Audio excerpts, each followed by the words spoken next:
BRS అధినేత కేసీఆర్ సిరిసిల్లలో వడ్ల బోనస్ గురించి మాట్లాడితే రేవంత్ రెడ్డి డ్రాయర్ ఊడదీస్తా అంటున్నారని మాజీ మంత్రి హరీష్ రావు ఆగ్రహం వ్యక్తం చేశారు. నువ్వు సీఎంవా, చెడ్డీ గ్యాంగ్ లీడర్వా రేవంత్ రెడ్డి అంటూ మండిపడ్డారు. పటాన్చెరు మండలం రుద్రారం పరిధిలోని సిద్ధి గణపతి దేవాలయం ఆవరణలో బీఆర్ఎస్ మెదక్ లోక్సభ ఎన్నికల ప్రచారం రథాలను బుధవారం ప్రారంభించారు. ఈ సందర్భంగా మాట్లాడుతూ ఎన్నికల ముందు తీయగా నోటితో మాట్లాడిన రేవంత్ ఇప్పుడు నొసటితో వెక్కిరిస్తున్నారని ధ్వజమెత్తారు. కాంగ్రెస్ పార్టీ పరిస్థితి పాల పొంగులాగా ఉందన్నారు. ఎంత స్పీడ్గా కాంగ్రెస్ పార్టీ గ్రాఫ్ పెరిగిందో అంతే వేగంతో గ్రాఫ్ పడిపోయిందంటున్నారు. కాంగ్రెస్ పార్టీ 100 రోజుల పాలనలో అన్ని వర్గాల్ని మోసం చేసిందని హరీష్ విమర్శించారు. ఏ మొహం పెట్టుకొని ఈ ఎన్నికల్లో కాంగ్రెస్ పార్టీ ఓట్లు అడుగుతుందని ప్రశ్నించారు. కాంగ్రెస్ అభయహస్తం అక్కరకు రాని హస్తంలాగా మారిందని హరీష్ రావు ధ్వజమెత్తారు.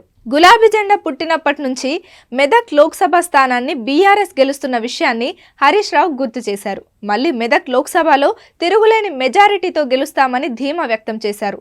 కాంగ్రెస్ పార్టీ ఇచ్చిన హామీలను నెరవేర్చలేదు, ఓట్ల కోసం ప్రజలను నమ్మించి మోసం చేసిందని మండిపడ్డారు. 4000 పింఛన్లను, రైతు బంధు, మహిళలకు 2500 ఇలా ఇచ్చిన హామీలన్నీ మర్చిపోయారని ఆగ్రహం వ్యక్తం చేశారు. కాంగ్రెస్ పార్టీ రైతులకు గారడి మాటలు చెప్పారన్నారు హరీష్ రావు.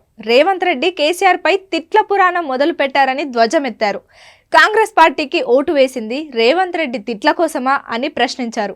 కాంగ్రెస్ ప్రభుత్వం ఫేక్ వార్తలు, లీకులతో దుష్ప్రచారం చేస్తున్నారని ఆరోపించారు. రైతులను పట్టించుకోలేదని మండిపడ్డారు. వెంకట్రామిరెడ్డి అధికారిక మెదక్ జిల్లా ప్రజలకు సేవ చేశారని హరీష్ రావు అన్నారు. మంచి మనిషి, పరిపాలనా అనుభవం ఉండి ప్రజలకు అందుబాటులో ఉండే వెంకట్రామిరెడ్డిని గెలిపించాలని కోరారు. దుబ్బాక ప్రజలు బీజేపీ అభ్యర్థి రఘునందన్ రావును చిత్తుగా ఓడించారని 10 ఏళ్ల బీజేపీ పాలనలో ప్రజలకు చేసింది ఏమీ లేదన్నారు. భవిష్యత్ అంతా బీఆర్ఎస్ పార్టీదేనని హరీష్ రావు స్పష్టం చేశారు. మళ్లీ అధికారంలోకి వచ్చేది బీఆర్ఎస్ పార్టీనని, మన ప్రాంత అభివృద్ధి కోసం కృషి చేసే వెంకట్రామిరెడ్డిని గెలిపించాలని విజ్ఞప్తి చేశారు. కార్యక్రమంలో MLA Goodem Haripal Reddy, BRS party Medak Lok Sabha అభ్యర్థి వెంకట్రామిరెడ్డి తదితరులు ఉన్నారు.